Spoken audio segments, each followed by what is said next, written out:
suis donc responsable du NPC Studio, ainsi que des formations utilisateurs sur la plateforme NPC CM, donc CM comme Conversational Marketing. Pour ceux qui ne connaissent pas NP6, nous sommes en fait un groupe basé à Bordeaux et nous proposons depuis maintenant un petit peu plus de 20 ans une plateforme dédiée à l'activation marketing, donc dédiée en fait à l'envoi de vos campagnes emailing et SMS notamment. Et ça fait maintenant un petit peu plus de 5 ans qu'on propose également des modules, des outils pour traiter vos données et surtout exploiter vos données. C'est-à-dire que l'idée, c'est d'accroître votre connaissance client pour pouvoir derrière améliorer, affiner le ciblage, la segmentation de vos campagnes. Quelques mots sur NPC Studio, puisque bon, c'est quand même grâce à cette équipe que nous sommes en mesure aujourd'hui de vous partager ce type de contenu. NPC Studio, en fait, c'est l'agence au sein du groupe NP6. Nous sommes en fait un partenaire opérationnel pour nos clients. Donc voilà, si jamais à l'issue de ce webinaire, vous souhaitez en savoir un petit peu plus sur cette agence, si vous êtes à la recherche d'un partenaire qui peut prendre en charge partiellement ou complètement l'intégralité de vos campagnes, n'hésitez pas à nous contacter à ce sujet. Au programme du jour, 4 astuces. Les gifs animés, on va en parler un petit peu, voilà comment on peut utiliser les gifs animés dans l'emailing. On va parler de vidéo également. On va parler de techniques de design pour, avec les background images. Et enfin, je terminerai avec une astuce pour ajouter des boutons calendrier au sein des contenus emailing. Pour chaque astuce, je vais vous montrer un certain nombre d'exemples. Je vais peut-être faire exprès de passer rapidement sur les exemples parce qu'en fait, vous aurez accès à ce support de présentation à l'issue du webinaire. Moi, aujourd'hui, je vais plutôt me focaliser sur comment fait-on, comment ça fonctionne, pour qu'à l'issue de ce webinaire, vous soyez en mesure de mettre en pratique ces astuces de façon autonome. Voilà, j'espère que ce programme vous convient. Je vous propose de démarrer avec les gifs animés. Alors, les gifs animés dans l'email. Déjà, on va peut-être rappeler ce qu'est un gif animé. Voilà, tout simplement. Donc, le gif animé, je vous ai mis quelques exemples à l'écran. J'espère qu'il s'affiche bien chez vous. Le gif animé, en fait, c'est une succession d'images qui s'affiche en boucle et permet de générer des visuels, des bannières animées. Donc, on en voit beaucoup sur le web depuis une quinzaine d'années. Ils vont être très utiles pour promouvoir un service, un produit, une offre, traduire un propos, illustrer un article, transmettre et partager un avis, une émotion. Voilà, j'en ai mis quelques-uns assez rigolos parce que forcément, il y en a énormément aussi qui sont issus des réseaux sociaux. Voilà, donc ça c'était pour rappeler un petit peu ce qu'est un GIF animé. Et donc, dans l'emailing, on peut également les utiliser. Alors, on va le voir tout à l'heure, on va en parler, mais c'est vrai que pendant longtemps, on déconseillait d'utiliser des gifs animés dans l'email, car on savait que très peu de messageries savaient les gérer. Bonne nouvelle, aujourd'hui ça a pas mal évolué, donc on regardera tout à l'heure un petit peu où cela fonctionne. Là, je vous ai mis des exemples d'emails avec finalement de la mise en avant de produits. Voilà, le GIF animé permet de créer une galerie de produits visible dès l'ouverture de l'email. Pardon. Je n'ai pas besoin de scroller dans mes messageries pour comprendre le contenu et avoir un aperçu de ces produits. Ça peut donner tout simplement envie de cliquer et d'accéder à votre site web. J'aime beaucoup l'exemple qui est tout à droite, puisque là l'idée c'est pas de montrer beaucoup de produits, mais c'est simplement de montrer un produit sous toutes ses coutures pour vraiment mettre en avant les caractéristiques de ce dernier. Dans l'emailing, le GIF est également très utilisé pour mettre en avant les CTA, donc les call to action, les boutons à cliquer de votre email. Là, je vous ai mis 3 exemples. Le regard du lecteur est tout de suite guidé, orienté par ce GIF animé. Donc ça, c'est assez intéressant également comme usage si l'objectif premier de votre campagne email est de créer des conversions, des clics. D'autres exemples où là, l'idée, c'est vraiment d'apporter de l'animation au sein même du message. Alors, j'aime beaucoup l'exemple tout à gauche avec Kevin Spacey. Je ne sais pas si vous avez vu, mais en gros, on a Kevin Spacey qui regarde vers le sol et qui d'un coup nous regarde droit dans les yeux. Attendez, on va le revoir là à l'instant. Et donc voilà, tout de suite, c'est assez Voilà, c'est bon, il nous regarde. Donc là, c'est tout de suite assez intéressant en termes de rendu. Tout à droite, on a un exemple de GIF animé qui en fait est issu d'une vidéo. C'est-à-dire que vous avez des outils qui existent pour transformer une vidéo très très courte en GIF animé. Et donc, ça vous permet une intégration au sein de votre email assez simplifiée. Bon voilà, je vous ai mis d'autres exemples en termes de design que je trouvais assez intéressants. L'idée, encore une fois, c'est d'être le plus pertinent possible sur le design, sur les maquettes graphiques de vos emailing. Et pour ça, le GIF peut être très utile. Je fais exprès d'aller vite sur les exemples, vous les retrouverez au sein de ce support. Là, ce qui va nous intéresser aujourd'hui, c'est de comprendre un petit peu comment fonctionne le GIF animé et quelles sont les contraintes techniques que l'on doit prendre en compte. Premier point, le GIF animé, il ne faut pas oublier que c'est avant tout une image. Donc en fait, on va lui consacrer la même attention que l'ensemble des images de votre contenu. Le GIF animé, tout simplement, ne doit pas porter à lui tout seul le message de votre emailing. Je vous ai mis à droite un exemple d'un email reçu qui vient de Le Bon Coin, que je trouvais intéressant parce que cet email, je l'ai reçu sur ma messagerie Outlook. Donc les images n'étaient pas téléchargées par défaut. Et pourtant, avec la mise en page, le texte, j'arrive quand même à comprendre l'essentiel du message. Et ça m'a d'ailleurs donné envie de télécharger les images pour vraiment voir l'intégralité de l'email. On va également veiller à renseigner les balises alt des images. Donc les balises alt, c'est le texte alternatif qui apparaît derrière les images lorsque celles-ci ne sont pas renseignées. Ça peut inciter le lecteur à cliquer. Et enfin, bien évidemment, on va tester le poids du GIF animé en conditions réelles. Donc quand je dis en conditions réelles, c'est-à-dire que vous allez vous envoyer des tests et vous allez peut-être tester l'ouverture de votre email et le temps de chargement des images depuis une connexion fixe ou peut-être depuis une connexion mobile, voilà, différents types de connexions web pour voilà, un petit peu tester le temps de chargement des images. Voilà, au-delà de 1 ou 2 secondes, dites-vous que c'est beaucoup trop long, vous allez perdre du monde en route. Donc voilà, il faut être très vigilant sur ce point. Autre point d'attention concernant le GIF animé. Il faut faire attention à la toute première image du GIF. Pourquoi? Parce que certaines messageries ne tiennent pas compte des GIFs animés et auront tendance à rester bloquées sur la toute première image. Donc là, je vous ai mis un exemple un petit peu rigolo. Voilà, on a un jeune homme qui tente de faire un salto sur la plage. Il est vrai que là, pour le coup, si l'image reste par défaut coincée sur cet aperçu, bon bah voilà, on se retrouve avec un jeune homme qui a la tête à l'envers. Donc voilà, tout ça, c'est des petites choses auxquelles il faut penser lors de la création de votre GIF animé. Je vous ai mis sur la slide quelques exemples d'outils.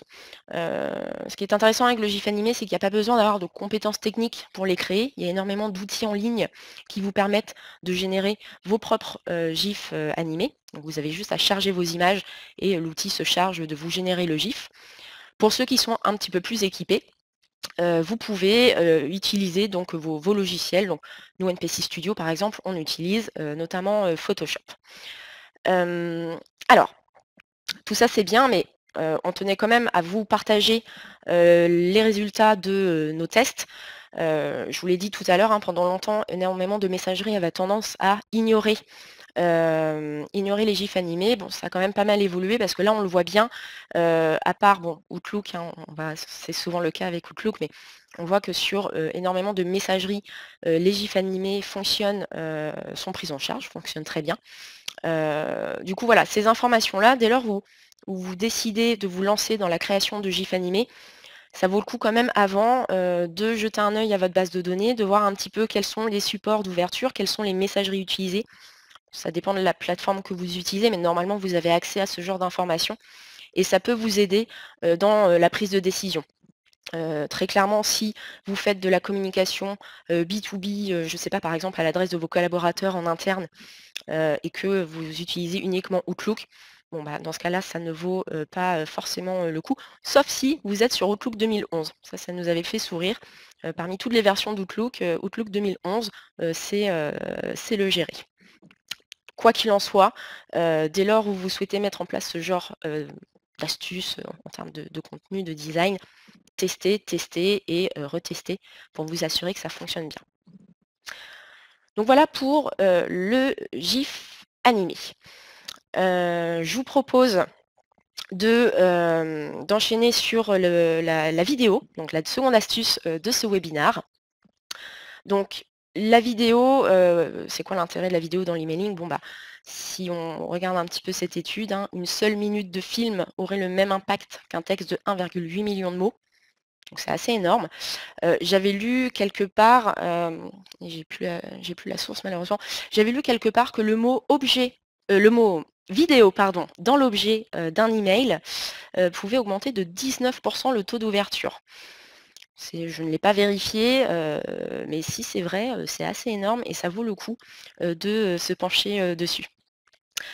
Donc, ici de nouveau quelques exemples, de vidéos au sein, d'emailing. Voilà donc, bah, la vidéo on le sait aujourd'hui, hein, c'est un média qui est, très attractif. Il n'y a qu'à voir le succès, hein, des plateformes dédiées, voilà au streaming, à la vidéo. Des exemples avec une marque de prêt-à-porter, enfin une marque de vêtements, spécialisée, qui va, voilà, communiquer sur, la philosophie de sa marque. Ça peut être une manière également de communiquer sur les valeurs de votre entreprise. Ça peut être un moyen de promouvoir une destination, touristique, promouvoir un produit. Ici l'avant-dernier exemple, il s'agissait tout simplement de communiquer sur un événement. Donc un événement, quand on souhaite, lancer une communication là-dessus, il y a parfois beaucoup d'informations à partager, plutôt qu'avoir l'email standard avec toutes les informations écrites noir sur blanc. Une vidéo peut vous permettre de promouvoir, plus, pertinemment, ce genre d'éléments. Et pour finir, on avait voilà un tutoriel d'utilisation. Donc ça pareil, dès lors où vous souhaitez mettre en avant un produit, qui nécessite, voilà, une petite formation par exemple, la vidéo, devient tout de suite assez, pertinent. Alors, de nouveau, comment ça fonctionne? Alors la vidéo, il y a, 2 méthodes d'intégration dont, j'aimerais vous parler aujourd'hui. La première, elle est à droite dans l'encadré, à gauche pardon, dans l'encadré vert. Elle est très connue et elle est utilisée par la majorité des annonceurs. Il s'agit tout simplement en fait, d'intégrer un visuel dans l'email avec un petit player au milieu et d'insérer dessus un lien. C'est-à-dire que, moi lecteur, quand je clique sur, ce visuel, je suis redirigée vers, la page donc YouTube ou le site web sur lequel, est hébergée la vidéo. L'intérêt de cette méthode, c'est qu'elle fonctionne très bien. En termes de délivrabilité, voilà, il n'y a aucun problème et surtout, ça peut vous générer, du trafic sur votre site, sur votre espace vidéo. Donc cette méthode, elle est, tout à fait intéressante. Sur la droite, je vais y arriver, sur la droite, en rouge, une méthode qui, est un petit peu moins connue peut-être, un peu moins utilisée, plus contraignante. L'idée, c'est d'intégrer directement un, lecteur dans l'email. Alors pourquoi faire? Tout simplement, ça signifie qu'à l'ouverture de l'email, le lecteur peut directement, lancer la vidéo depuis sa messagerie. Donc ça permet, voilà de simplifier le parcours, de votre cible, de votre destinataire. Le problème de cette méthode, c'est qu'elle ne sera pas correctement interprétée par toutes les messageries. Nous, ce qu'on vous propose, c'est un mode d'intégration unique qui permet d'anticiper ces 2 cas de figure. Si mon destinataire peut lire, la vidéo directement depuis sa messagerie, alors, c'est ce qu'il pourra faire. Sinon, par défaut, il n'aura qu'à cliquer et accéder à la vidéo, via une redirection. Cette méthode-là, avant de vous expliquer un petit peu comment elle fonctionne, idem, je voulais quand même vous montrer avant tout le résultat de nos tests, parce qu'on voit bien que, sur la droite, la méthode avec le lecteur vidéo n'est clairement pas, interprétée, partout.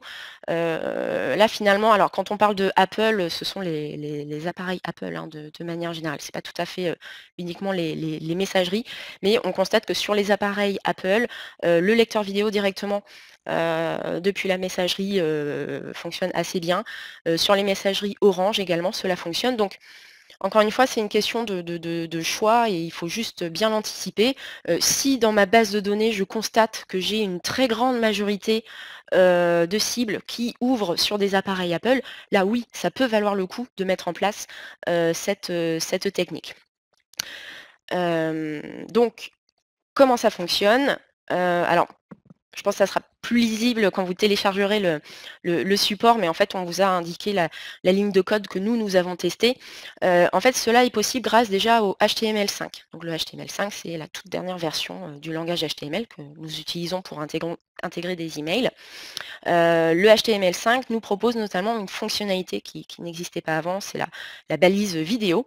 Et en fait, cette balise vidéo nous permet à la fois, donc je l'ai encadrée ici à l'écran, elle nous permet à la fois de gérer ce qu'on appelle un poster. Donc en fait, le poster me permet de faire appel à un visuel.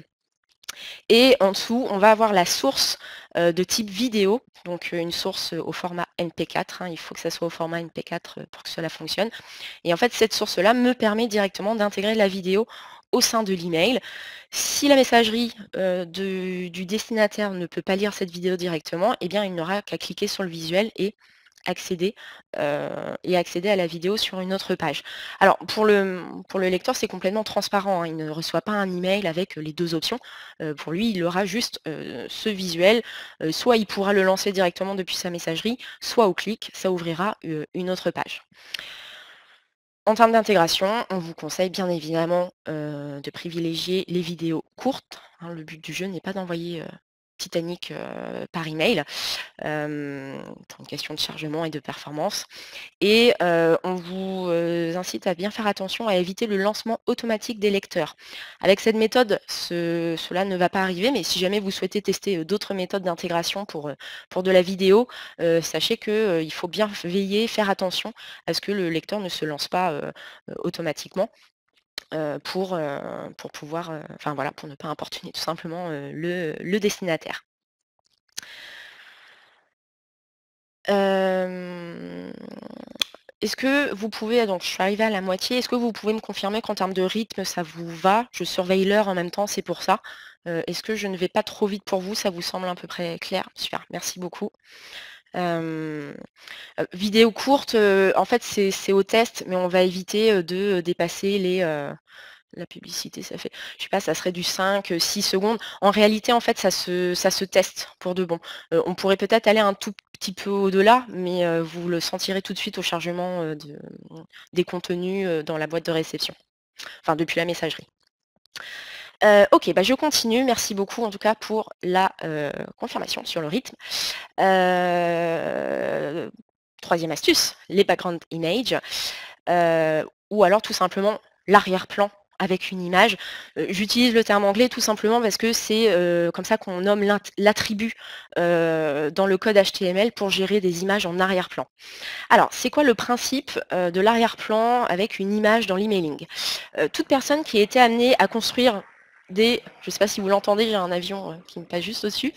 Je ne sais pas si vous avez, vous avez peut-être déjà rencontré le problème. Vous construisez donc la maquette de votre emailing.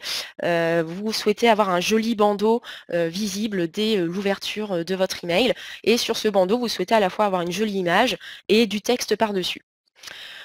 Le souci, c'est que si vous créez une image avec votre texte incrusté dedans, si l'image n'est pas téléchargée, votre titre ne sera pas visible. Donc ça, c'est un choix qu'il faut bien anticiper. Avec le système de l'arrière-plan, là par exemple, je vous ai mis une image avec du texte par-dessus. Imaginons que ce visuel, je le reçoive sur ma messagerie Outlook, qui ne télécharge pas par défaut les images. Voilà ce que cela pourrait donner. C'est-à-dire que même si l'image n'est pas téléchargée, mon titre, lui, est bien visible, et donc je n'ai pas en fait sacrifié le message de mon email. Alors là, bien sûr, j'ai prévu une couleur de fond, puisque mon texte est en blanc, donc j'ai prévu une couleur de fond.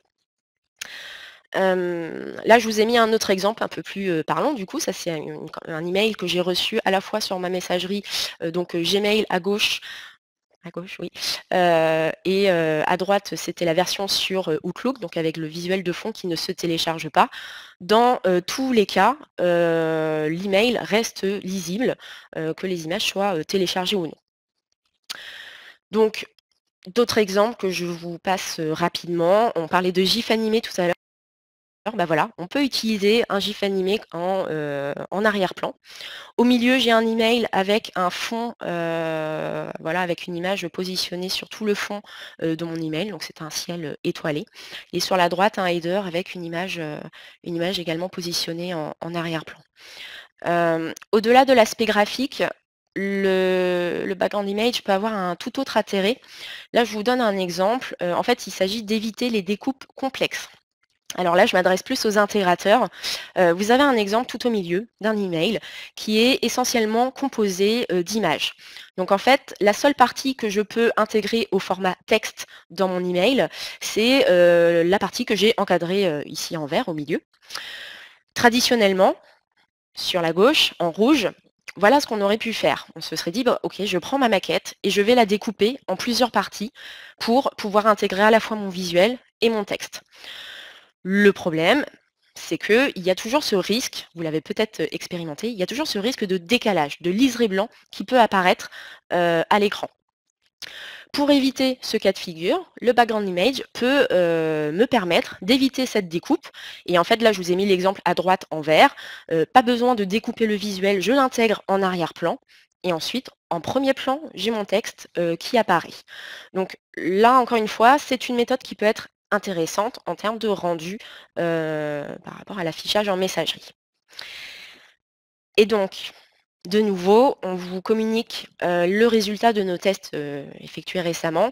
On constate que le background est quand même plutôt bien pris en charge en fonction des messageries. Donc voilà, là pour le coup, ça vaut, ça me semble assez intéressant de le mettre en œuvre. Je suis navrée hein, pour ceux parmi vous qui ont beaucoup de destinataires sur Outlook. On sait très bien que Outlook pour le moment c'est toujours un petit peu compliqué, mais on va finir par y venir. Nous, en tout cas, on surveille. Voilà pour la vidéo. Voilà, comment l'intégrer, c'est la partie qui nous manquait. Donc, si, alors il y a un petit problème de rendu sur les polices, vous ne l'aurez pas hein, en récupérant le support. Donc, pour intégrer des arrière-plans dans un email, je crois qu'en vrai, il existe 4 ou 5 méthodes qui vous sont, voilà, que vous pouvez retrouver sur le web en faisant quelques recherches. Nous, on a sélectionné la méthode des CSS embarqués parce qu'elle nous semblait tout simplement la plus simple à intégrer et elle nécessitait très peu de lignes dans le code. Donc là, en fait, le principe, la première capture qui est en haut de la slide, le principe, c'est qu'on va créer une classe dans les styles CSS de l'email. On va appeler cette image qui doit apparaître en arrière-plan. Et ensuite, au sein du code HTML, au sein de notre TD, donc on a appelé notre classe BG image, on va appeler cette classe au sein de la TD. Et donc, dans cette TD, on va venir intégrer une nouvelle table qui, elle, viendra accueillir notre texte. Donc, je vous invite à tester cette méthode pour voir ce que ça donne chez vous. Et voilà, n'hésitez pas à nous faire vos petits retours d'expérience ou même si vous avez d'autres méthodes voilà, que vous souhaitez partager avec nous, nous sommes preneurs. C'est parfait côté timing. Toute dernière astuce, créer un bouton calendrier. Là, pour le coup, on termine avec une astuce qui est accessible à tout le monde. Alors cette astuce, elle nous vient d'une demande qui est très récurrente, notamment pour de la part de nos clients dont les destinataires ouvrent leurs emails sur Outlook. Donc on ne les oublie pas. L'idée en fait c'est par exemple vous souhaitez envoyer une grande campagne de communication en interne au sein de auprès de vos collaborateurs. Voilà, vous organisez par exemple un séminaire. Et vous souhaitez que par le biais de cette campagne email, le collaborateur puisse cliquer ajouter à mon agenda et qu'aussitôt une invitation, enfin un rendez-vous, une réunion se crée et qu'il pourra ensuite ajouter à son calendrier Outlook. C'est en fait l'exemple que je vous ai mis ici à droite. Donc l'idée ici c'est de générer en fait un fichier .ics.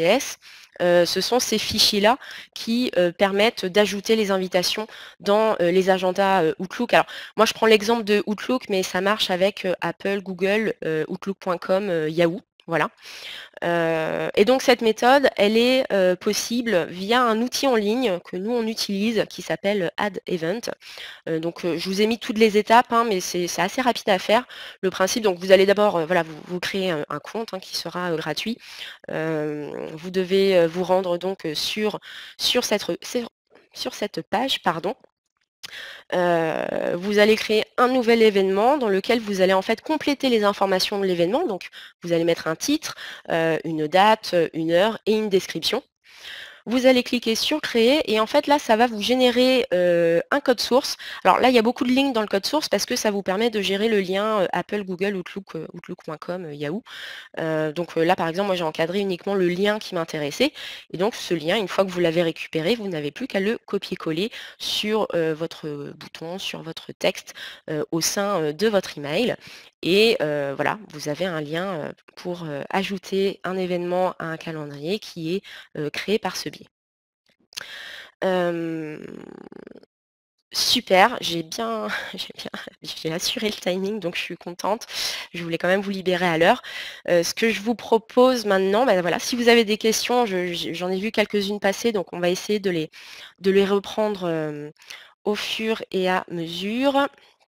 Alors, toc, je vais remonter le channel pour essayer de les reprendre dans l'ordre.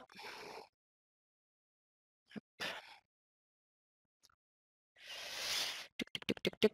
Alors, donc quelles messageries sont les plus restrictives concernant l'affichage des gifs? Donc oui, bah voilà, Marie, effectivement, on a pu répondre à cette question tout à l'heure. Donc bah, Outlook, hein, moi je ne veux pas taper sur Outlook, mais c'est vrai que pour le moment, c'est eux qui sont les plus difficiles à décoder, on va dire. Alors, c'est juste comme le channel se met beaucoup à jour, je vais essayer de les prendre dans l'ordre.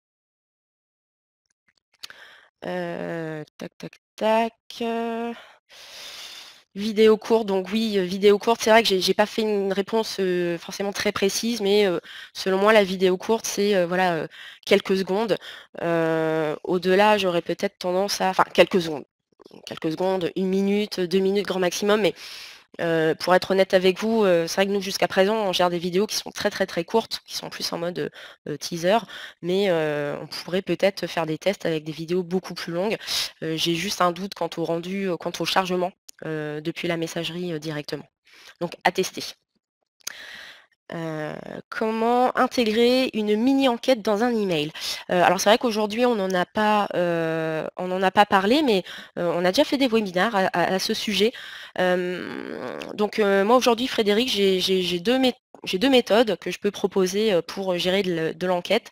Quand on parle de mini enquête, peut-être qu'on souhaite, que ça soit quelque chose de très, très rapide, directement cliquable depuis l'email. Dans ce cas-là, on pourrait très bien imaginer au sein de l'email poser une question et directement proposer les réponses au sein de l'email. Donc on peut avoir une image, je sais pas, ça peut être une question, êtes-vous satisfait de votre dernier achat? Oui, non. Vous mettez une image avec un petit smiley oui, et vous mettez à côté un petit smiley moins content. Et comme ça, l'internaute, en un clic, peut donner son avis et donc vous derrière, vous gérez le retour à chaud sur cette mini enquête. Après, pour gérer une enquête beaucoup plus complexe avec beaucoup plus de questions, là, vous serez obligé de passer par un formulaire, donc un bouton dans l'email qui nous guidera vers le formulaire dans lequel on pourra répondre à un certain nombre de questions. Donc les background images sont-ils compatibles avec tous les MSP? Donc voilà, ça je vous l'ai montré effectivement. Alors encore une fois, tous on vous communique le résultat de nos tests. On a bien vu que la liste n'était pas exhaustive. Nous, on s'est vraiment focalisé sur les supports d'ouverture qui reviennent le plus souvent dans les bases de données de nos clients. Mais voilà, encore une fois, ces tests, on essaye de les enrichir et de les mettre à jour au quotidien. Toc, toc, toc. Voilà. Peut-on intégrer un add event à un email classique? Pas de code, mais un lien classique. Oui, oui, oui, en fait, c'est juste un lien. Donc un lien finalement, vous pouvez l'intégrer, directement dans votre contenu sans passer par le code HTML. Voilà, il y a rien de technique, hein. C'est la même chose que lorsque vous copiez un lien depuis, l'URL de votre navigateur pour, la mettre dans un email, que vous envoyez à un de vos collaborateurs. Là, pour le coup, c'est quand même, accessible à voilà, pas besoin d'avoir, des compétences spécifiques, là-dessus. Est-ce qu'il vérifie la disponibilité dans le calendrier?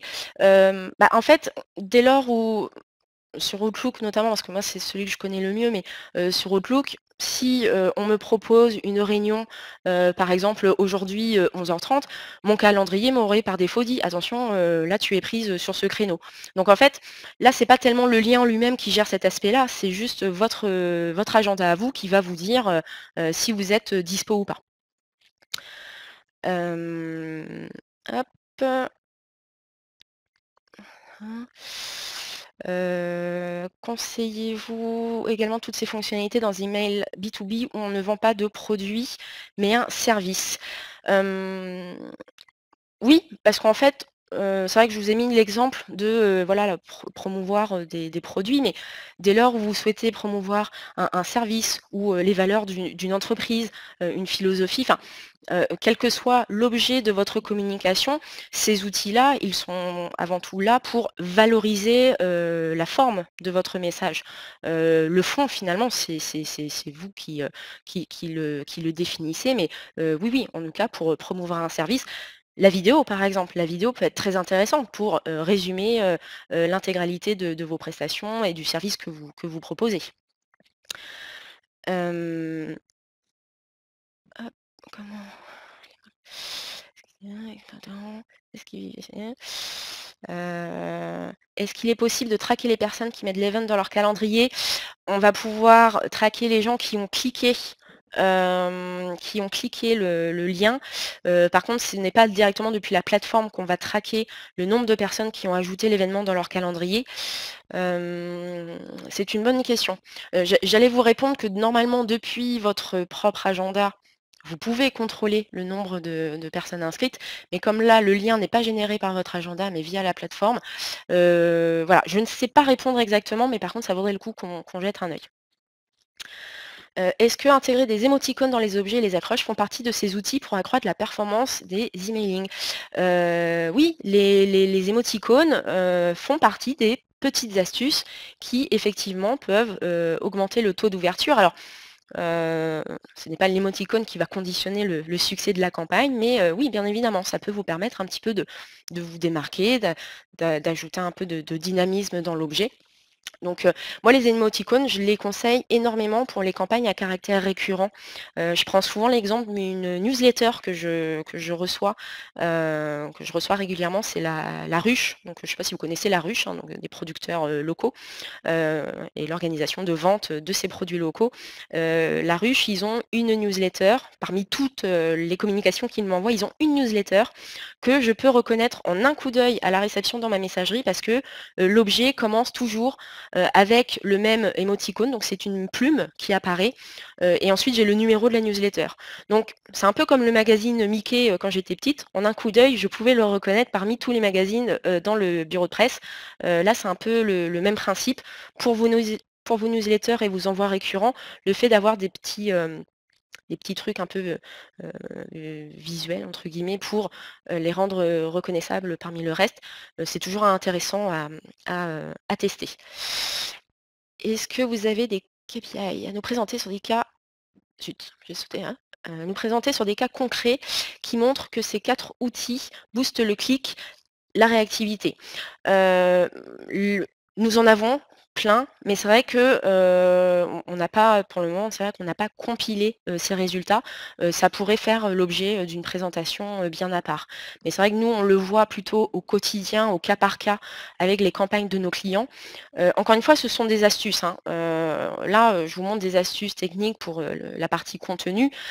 Finalement, pour augmenter, les performances d'une campagne email, il faut avoir un regard beaucoup plus général sur les bonnes pratiques emailing et une campagne réussie, c'est pas une campagne, super graphique, super tendance en termes de contenu, c'est avant tout une campagne qui arrive bien en boîte de réception et une campagne qui arrive bien en boîte de réception, c'est une campagne, qui a une bonne réputation au niveau de l'expéditeur, c'est une base qui est, réactive. Voilà, il y a tout un environnement, technique à anticiper avant même d'espérer que nos cibles ouvrent, l'email. Mais, ça pourrait être, l'objet d'un autre webinar, sans aucun problème. Hem, tout, tout, tout. Bonjour, donc Mélanie, concernant les vidéos dans les emails, comment peut-on suivre le temps de visionnage de la vidéo? Comment peut-on suivre le temps de visionnage de la vidéo? Ah oui, donc savoir si les cibles sont allées jusqu'au bout de la vidéo. Là, pour le coup, encore une fois, nous, c'est vrai qu'au niveau de l'emailing, on peut voir les zones de l'email qui ont été cliquées. En revanche, sur la vidéo en elle-même, là, je dirais que finalement, peut-être que si vous mettez une image avec un lien vers la vidéo qui est par exemple hébergée sur YouTube, là oui, un outil comme YouTube vous fournit le nombre de personnes qui ont visionné la vidéo, mais c'est vrai que pour le moment, en tout cas sur notre plateforme, on n'est pas encore en mesure de remonter ces indicateurs-là. Eva, là où les gifs background ne sont pas affichés avec Outlook, quel est en fait le rendu? Un message d'erreur, un X rouge. Alors, sur les gifs, alors, par défaut, sur Outlook, effectivement, les images ne se téléchargent pas. Donc, vous allez effectivement avoir la petite croix rouge et donc le texte alternatif de votre image qui apparaît. En revanche, si la personne télécharge les images, le GIF animé ou le visuel vont bien apparaître. Par contre, le GIF animé va rester bloqué sur la première image. Il ne va pas lancer la boucle successive pour créer le visuel animé. Ne sont donc, hein. Merci. Marianne, est-ce que les gifs vidéo background sont facilement compatibles avec le responsive? Avez-vous constaté que le poids des emails augmente beaucoup avec l'utilisation de ces solutions? Alors, déjà au niveau responsive, oui, ça s'adapte, hein, parce que les lecteurs vont automatiquement s'adapter à la taille de l'écran. Le GIF animé, disons, ça s'anticipe, hein, ça reste une image. Donc en fait, dès lors où vous pouvez resizer une image sur mobile, le GIF animé pourra également être resizé. Sur la partie du poids, encore une fois, c'est une vue d'ensemble. Il est clair que si vous mettez en place une vidéo, par exemple, au sein de votre email, il ne faudra pas rajouter en bas, à la suite de celui-ci, une tonne d'images, une tonne de contenus qui vont contribuer à augmenter le poids de cet email. L'intérêt de la vidéo ou du GIF animé, c'est justement de réduire la longueur de votre email et qu'en un coup d'œil, on ait le plus d'informations possible. Donc, à la limite, si vous remplacez un email très long avec beaucoup de visuels, beaucoup de texte, et qu'à la place vous avez un email beaucoup plus court, mais avec un GIF animé ou une petite vidéo, au niveau du poids, on reste complètement pertinent en termes d'affichage. Ensuite, mettre des émoticônes dans les objets. Alors, est-ce que j'ai pris? Oui. Mettre des émoticônes dans les objets n'accroît pas des chances de finir dans les spams. Non, pas du tout, Pierre. L'émoticône n'est pas identifié comme une tendance de spammeur. Encore une fois, les bonnes pratiques emailing, ce n'est pas un petit élément qui va faire que vous allez être considéré comme du spam, identifié pardon, comme du spam. C'est une série de facteurs, une série de bonnes pratiques à respecter. Si vous avez une base récente, bien entretenue, réactive, appétente à vos contenus, et que vous envoyez vos campagnes au bon moment à la bonne personne, déjà là, vous avez une campagne qui a toutes les chances de réussir. Donc l'émoticône, c'est le petit truc en plus, mais en tout cas, ça ne va en rien influencer votre réputation en tant qu'expéditeur. Sarah, quel est votre outil préféré pour transformer la vidéo en GIF animé? Oula, alors je sais même plus, j'en ai testé énormément, j'ai pas d'outil préféré parce qu'en fait c'est pas une méthode que moi j'utilise tous les jours. En fait, à titre personnel, le GIF animé transformé en vidéo, je vous invite à faire le test, hein, il est pas, enfin, je trouve ça rend une image un petit peu pixelisée. Je préfère à la limite avoir une vraie vidéo qu'un GIF animé. Il faudrait que je vous retrouve, Michael, le dernier outil que j'ai utilisé pour faire les tests. Déjà, parmi les outils que je vous ai proposés, je crois savoir qu'il vous propose d'ores et déjà de transformer la vidéo en GIF animé. Promis, je procéderai à une vérification pour m'en assurer. Comment peut-on récupérer le PPT de ce webinaire? Donc là, ça vous sera proposé automatiquement par la plateforme. Voilà, vous aurez un lien qui vous permettra de télécharger le support de présentation. J'espère que j'ai oublié personne. J'ai cru voir passer une question sur le ROI, je suis navrée, je ne crois pas y avoir répondu. C'était le ROI sur les gifs animés, si je dis pas de bêtises. Je ne sais pas si la personne est toujours là. Mais de toute façon, pour répondre, voilà, encore une fois, en termes de performance, je n'ai pas de chiffres concrets à vous présenter. Mais voilà, quel est le ROI sur les gifs animés? Merci. Donc le ROI, non, encore une fois, ça vaudrait le coup pour toutes les astuces que je vous ai montrées, qu'on fasse un webinaire dédié un peu plus aux résultats. C'est vrai que là, en 30 minutes, je me suis axée sur le comment faire. Nous, en tout cas, on constate que ces techniques-là, elles sont intéressantes, mais encore une fois, ce n'est qu'une petite partie dans un ensemble beaucoup plus général sur nos campagnes. Voilà. Un grand merci à tous. Voilà, j'espère que ce webinaire vous a plu. Et n'hésitez pas à nous contacter. Alors, je vais vous donner directement, voilà, si besoin, l'adresse de l'agence voilà, NPC Studio, si je peux l'envoyer. Voilà. Et voilà, on se tient à votre disposition. Je vous souhaite une excellente journée, un très bon appétit et à bientôt. Au revoir.